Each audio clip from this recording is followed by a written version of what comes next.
This video is going to show you how to clean the power head on an LG Cord Zero vacuum. Now I'm going to show you the tools to use, and there's a few tips and tricks so you don't actually cause any damage to your item. First thing is you need a screwdriver. The larger headed ones are better than the smaller head.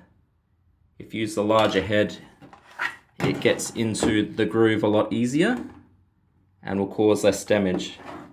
So I'll get into the light.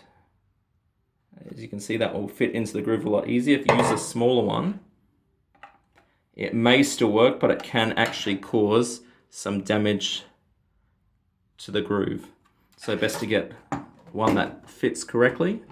Then all you have to do is twist it anti-clockwise until this part here reaches the bottom, as you can see.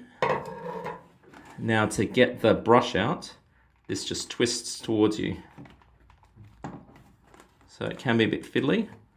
Make sure we turn the clip enough.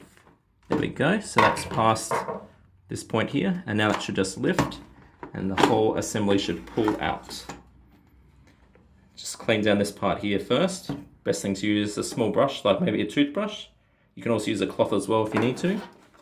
Get your brush around here, all around here. This part here is the motor. So you have to be careful when you're working around this, otherwise if that breaks, your brush won't spin.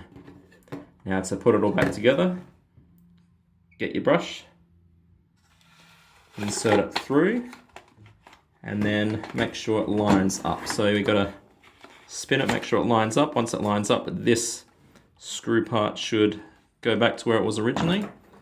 And all you have to do is screw this past the little lock there. Line it up, screw it back. Now that's all locked in, and that should be all ready to go. So I hope that helps, and thanks for watching.